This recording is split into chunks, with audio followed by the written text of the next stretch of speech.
Okay. I hope I'm live. Oh, what a zoo. Okay. Hello, everyone. I have Lily with me, and Lily, can you say hi? She's being a really big pill. Anyway, my babysitter's gone. So, welcome, everyone. I'm so glad you're here, and I'm going to let her down, and she might make a mess, but it's okay. How are you? How are you? Oh my gosh. Here we are. Here we are. Christmas Eve. Whew. Thank you for being here. How's your heart? How's your heart? Really? That's all that matters. All that really matters. I've been thinking about wonder, which is why I wanted to talk about it. Partly it's the season of wonder. It's like the inner child. The children love this time of year because it's filled with wonder. The wonder and awe of the lights and the beauty and the wonder of what, gifts I'm going to receive and wonder what I can give to someone, just the wonder of it all. And so I've just been in that awareness, and then I something came through on my Instagram. Her name is Michelle Perry, and she does the Wonder Project. And I looked at it; it was so cool. She's on Substack, and I thought this is just so perfect for really embodying wonder because I don't know if any of you have heard of um, my uh, gosh, what's her name? She wrote the Wonder, the Power of Wonder. Monica Parker. Monica Parker. Anyway, she talks about happiness and wonder, like how more powerful that wonder is um, because you can't just turn on happy. Like there's just a lot of times we just don't feel happy. But in any moment, we can step into wonder. Like even in hard times, it's like this. I had a teacher that often would say this, you know what, when things are, you can't, things are tough and you don't really know what your next step is going to be. Um, it's like, I wonder how magnificent this will turn out. Like that is such a great wonder. Um, I wonder how, and and it changes everything, just that shift of wonderment. And it's a part of who we are. Like that's a natural a natural ability. Like our natural state is joy. And wonder is just this aspect of joy that takes us to into of the awe of life, really. And so let me look at my notes. I'm just slightly distracted with Lily. Okay. Oh, yeah, the wonder. When I talked about the inner child in us that will never grow up. So that's why wonder is so amazing because it does bring us back to our inner child. And our inner child is our soul. And our, like, it's all us. Like our soul is us, our inner child is us, and uh, the wonderment is the inner child of our soul, exploring and being in awe. So, so I just really wanted to reiterate that. I say it a lot because I grew up so much of my life, even th even though you hear I don't know if I heard I was all one, but definitely there was this separation between natural and spiritual, my body and God, and my soul is housed in this beautiful, amazing, incredible temple of my body. And my soul speaks to me through my heart inside of me. And my inner child is my soul. And so it's so, so, so incredibly important that we touch in with what our little inner child wants, what it loves. Um, and some of us have had childhoods where we it's pretty hard to even touch into that. Um, but I just want to tell you this story because hold on. Hold on. My dog's eating a Christmas ornament. Just a second. Sorry. Lily, that's a no. Goodness, that's a no. Stay with mom. Oh my gosh. Okay, I'm back. Oh yes, my story.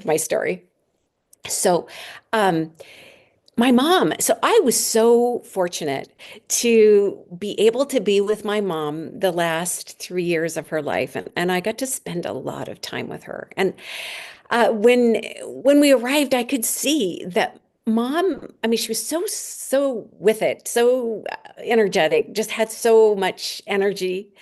But she was really lonely. Like, my dad was gone, and even though she could do things, she was just doing her days alone.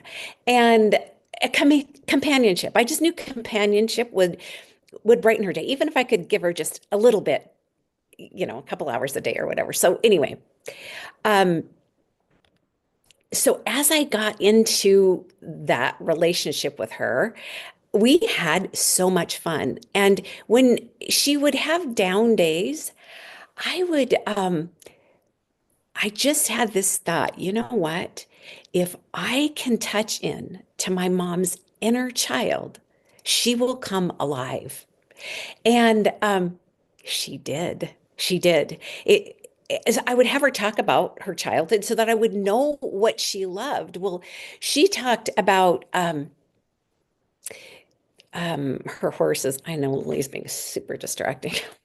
She would talk about horses. She grew up on horses. She loved horses. She would talk about her grandparents. She would talk about singing, like, going to places and standing on a table and singing her lungs out. She loved to sing. And just all kinds of stories that she would tell me, and it would give me clues on her inner child because she had spent so many years of her life being programmed to believe that it wasn't good to be herself, that she was supposed to achieve certain things to be okay, to be saved, to be whatever it was. But they created a very fearful time for her and very restricted. And so, okay, I'm gonna let you down, little girl, but you be good. Guess what? I think she's going right back to the Christmas decorations. Anyway,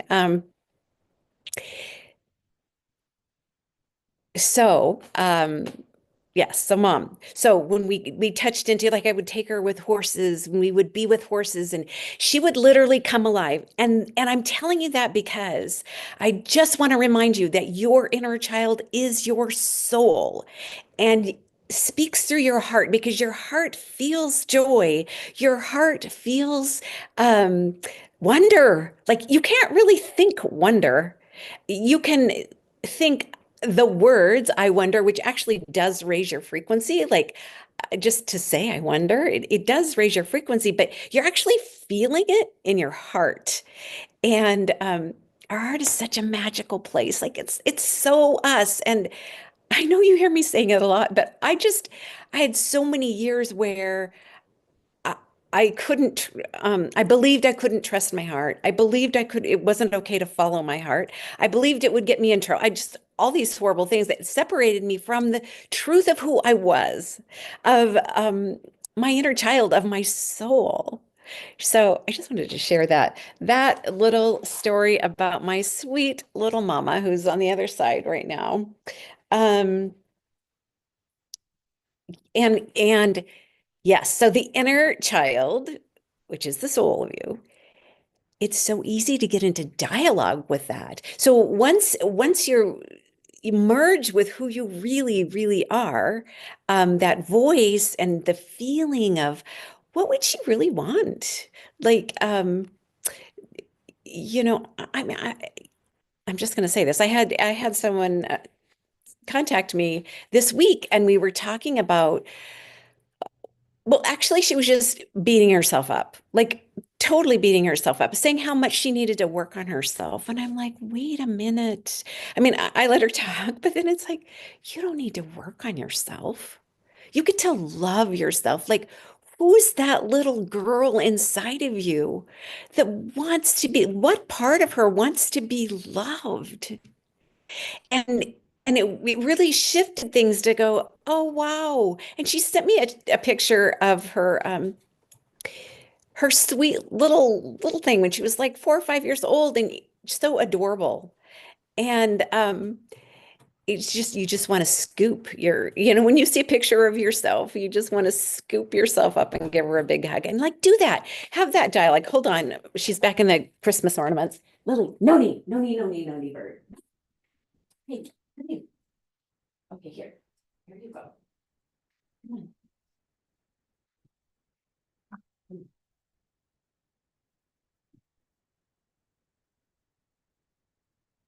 My gosh. Super sorry, you guys. My gosh. Okay. Okay, so yes, so this person is we're talking now about her um loving those parts of herself that she thinks she has to work on. Like what a huge shift. That's what we get to do. It's like what part of you needs loving right now and have that dialogue. Like you get to talk to your inner child as you're a child. Like you know, a lot of us are moms, and if we haven't had human babies, we have these kind of babies, and like we talk to them. Like you get to talk to your own inner being that is you, that will never grow up, that still has all of these things that she loves to do, and he or she loves to do and play and explore and adventure, and like that's you. And when you get to set yourself free, it's a whole new way of being because you're so connected to who you are and you're free, and it doesn't really matter. Like little kids don't really care. Like they do what they want to do, just like Lily. Like, okay, let's see.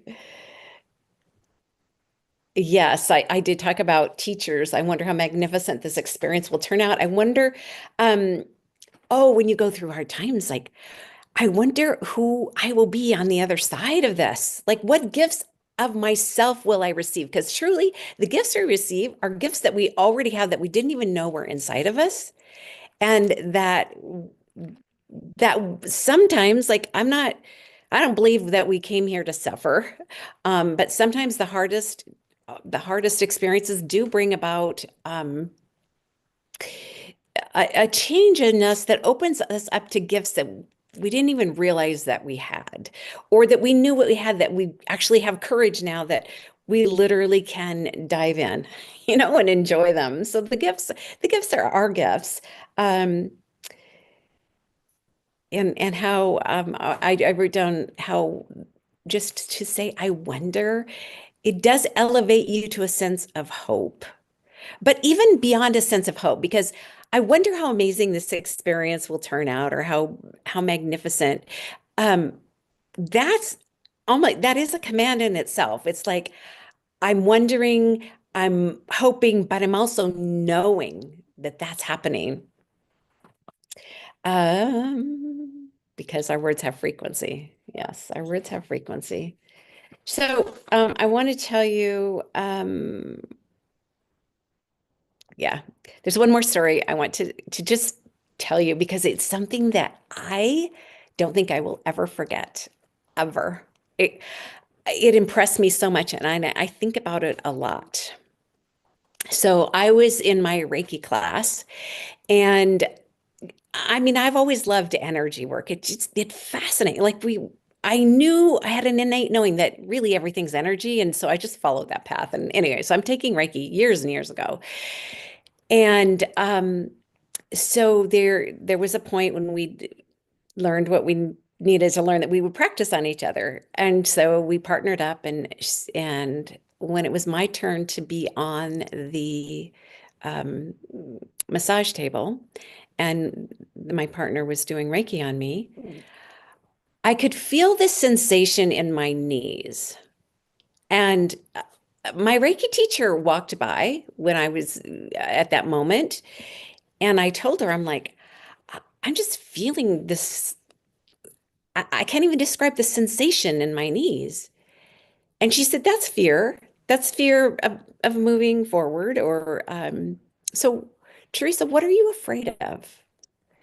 And I didn't know. Like I couldn't really answer that.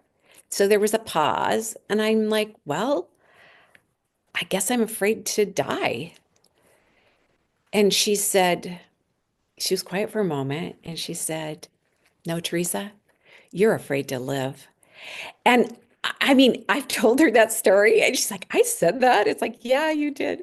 But I'm telling you, it was exactly what she needed to say, because I was afraid to live. Because you know what makes us come alive is when we actually give ourselves permission to be that, love what we loved as a child, and um, be the inner child that gets to play, in our grown-up life. We still get to be that. And so many times it's like, what makes you come alive? Like, what is it? And just like I told you about my mom, I could see that what is going to make her come alive was her inner child. What makes us all come alive, because it's our soul. It's our soul. And so so yes. Are you afraid to die, or are you afraid to live? I just want to leave you with one quote. This is short today because this little thing is completely distracting. And she really is sweet, and she really is kind of a pill. And one day she'll be a little more behaved, hopefully. Okay, so here's a quote that I've always loved too, and it was on my website years ago, but I still love it. It's by Howard Thurman. Don't ask what the world needs. Ask what makes you come alive, and go do it. Because what the world needs is people who have come alive. And coming alive is living in your heart, not trying to figure out your life in your head. I love you guys so much. Thank you for bearing with me in this this Christmas Eve broadcast. And wishing you the best holiday season ever. Whether you are with family and friends, make it amazing. Be wonder how open your heart can be in every moment, because that will create the most amazing um, memory ever. And I want to tell you right now, I have some amazing memories that I cherish, that I'm so glad that I was with family and friends, and that that I have photos of those. And yes. And then the moments, the times when we're alone, fill yourself up, ask your inner child what she wants to do, make it the best amazing Christmas ever, because you are not alone. Like, you get to play with her, and you get to um, do whatever it is that you want to do. And that's going to be my kind of day tomorrow. So anyway, I love you all so much. I will see you on New Year's Eve. I can't even believe that these Tuesdays are falling on that, but I'm like, should I cancel? No, I'm going to just keep doing this because I want to. So, all right. I love you so much, and see you next week.